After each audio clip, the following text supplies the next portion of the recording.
Hello दोस्तों, next question है Intex 10.9। इसमें कह रहा है identify A B C D E R and R dash in the following. ठीक है, तो दोस्तों ये जो रिएक्शंस है ना, उसमें आपको ऑर्गेनोमेटेलिक कंपाउंड्स की जरूरत पड़ेगी। ठीक है, तो आपको ये क्वेश्चन करने से पहले आपको ये पता होना चाहिए कि ऑर्गेनोमेटेलिक कंपाउंड्स किसे कहते हैं। ठीक है, तो देखो ऑर्गेनोमेटेलिक कंपाउंड आपको सिखाता हूं। देखो कोई एल्काइल हैलाइड है CH3CH2, ये कोई ब्रोमीन। ठीक है, तो ये कोई एल्काइल हैलाइड है और CH3CH2 और OH ये एल्कोहल है और CH3CH2O CH2CH3। ठीक है, ये कोई ईथर है। ठीक है, एल्काइल हैलाइड एल्कोहल ईथर, तो उसमें क्या होता है कि ये जो कार्बन अटैच है ना, जैसे ये ब्रोमीन हेलोजन से कार्बन अटैच है। ठीक है, तो ये कार्बन क्या होता है, जैसे bromine is more electronegative than carbon. ठीक है, तो यहां पे पार्शियल चार्ज है डेल्टा नेगेटिव डेल्टा पॉजिटिव। ठीक है ना, तो देखो ये जो कार्बन अटैच्ड है इस ब्रोमीन से। ठीक है, तो ये कार्बन डेल्टा पॉजिटिव मतलब इलेक्ट्रॉन डिफिशिएंट है। और इलेक्ट्रॉन डिफिशिएंट क्या होते हैं, इलेक्ट्रोफाइल्स होते हैं। और इलेक्ट्रोफाइल्स किसे कहते हैं, मतलब इलेक्ट्रॉन्स की लविंग होती है। ठीक है, तो अगर जैसे मान लो ये कोई एल्काइल हैलाइड है, ठीक है, तो इसके हम अगर रिएक्शन करवाएंगे तो किससे कराओगे, हमेशा ऑर्गेनिक केमिस्ट्री में याद रखना पहले क्या होता है, देख जो भी कोई भी रिएक्शन देखते हैं तो हम ये देखते हैं कि कौन इलेक्ट्रोफाइल है और कौन न्यूक्लियोफाइल है। ठीक है, तो इसमें ये क्या है, इलेक्ट्रोफाइल है। ठीक है, तो इसकी जो रिएक्शन होगी वो किससे के साथ होगी, न्यूक्लियोफाइल के साथ में होगी।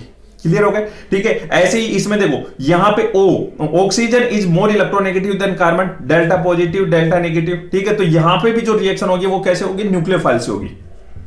क्लियर। ठीक है, तो ऐसे ही यहां पे जो रिएक्शन हो रही है, ठीक है, तो वो कैसे हो रही है, न्यूक्लियोफाइल से कर रही है। ठीक है, तो अगर हमको इसकी रिएक्शन, जैसे ये कोई एल्काइल हैलाइड है और इसकी रिएक्शन इलेक्ट्रोफाइल से करवाना चाह रहे हैं, किससे करवाना चाहिए, इलेक्ट्रोफाइल से करवाना चाहिए, तो ये कौन सा होना चाहिए, ये न्यूक्लियोफाइल होना चाहिए। अरे रिएक्शन किसमें, न्यूक्लियोफाइल इलेक्ट्रोफाइल में होगी। ठीक है, तो यहां पे इलेक्ट्रोफाइल से करवाना चाहिए, तो ये न्यूक्लियोफाइल होना चाहिए। और न्यूक्लियोफाइल क्या होते हैं, इलेक्ट्रॉन के रिच होते हैं। ठीक है, तो रिच होते हैं तो मतलब ये इस कार्बन के पास में क्या होता है, डेल्टा नेगेटिव होना चाहिए।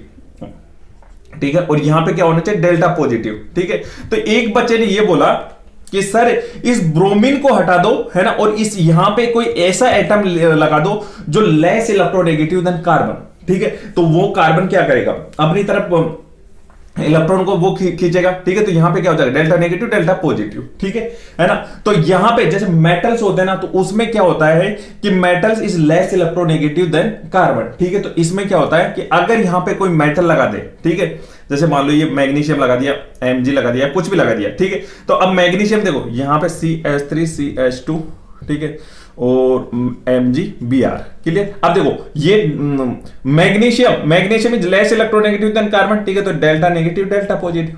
ठीक है, अब ये रिएक्शन किससे हो, इलेक्ट्रोफाइल से हो जाएगी ना, समझ में आया। ठीक है, तो ये होता है। तो अगर जैसे ऑर्गेनोमेटेलिक कंपाउंड्स किसे कहते हैं, मतलब कार्बन से अगर कोई मेटल अटैच्ड हो, ठीक है, तो उसको कहते हैं ऑर्गेनोमेटेलिक कंपाउंड। और अगर ऑर्गेनोमेटेलिक कंपाउंड में भी अगर मैग्नीशियम हो, ठीक है, तो इसको कहते हैं ग्रिग्नार्ड रिएजेंट। ठीक है, ग्रिग्नार्ड रिएजेंट इसलिए कहते हैं कि जो डिस्कवरी की थी वो एक साइंटिस्ट था, उसका नाम था विक्टर ग्रिग्नार्ड। ठीक है, उसके बेस पे ये नाम दिया गया है। क्लियर हो। ठीक है, तो अब देखो है ना, ये है ब्रोमोसाइक्लोहेक्सेन। ठीक है, उसकी मैग्नीशियम से कराएं ड्राई ईथर की परचेस में। ठीक है, तो यहां पे क्या होगा, ऐसे बन जाएगा। ठीक है, देखो ये कैसे होगा, इसमें देखो ये Mg और Br। चलिए, ठीक है ना, अब इसकी रिएक्शन करवाओगे H2O से। ठीक है, तो ये जो ग्रिग्नार्ड रिएजेंट होता है ना, वो स्ट्रांगली बेसिक होता है। ठीक है, और इसमें स्लाइटली अगर एसिडिक मीडियम में H2 अल्कोहल में करोगे ना, तो यहां पे क्या होता है, देखो ये इसकी रिएक्शन कैसे होगी, ऐसे होगी। रिएक्ट कैसे करेगा, ये देखो ये carbon is more electronegative than magnesium. ठीक है, तो यहां पे क्या होगा, negative Mg positive Br। Clear. तो यहां पे देखो H पॉजिटिव OH माइनस। ठीक है, तो ये क्या करेगा, इसको दे देगा लोन पेयर। ठीक है, तो ये क्या हो गया, देखो यहां पे H लग गया ना। ठीक है, प्लस Mg, एक तरफ Br हो गया, एक तरफ OH हो गया। यहां तक कोई दिक्कत है क्या, कोई दिक्कत नहीं होनी चाहिए। ए की जगह ये आ गया, बी की जगह ये आ गया, समझ में आया। ठीक है, अब देखो सेकंड पार्ट में आओ, RBr Mg। ठीक है, तो इसमें क्या होगा, देखो RBr MgBr। ठीक है, अब इसको D2O को भी वैसे ही होगा जैसे H2 होता है, तो D D positive OH minus, ठीक है।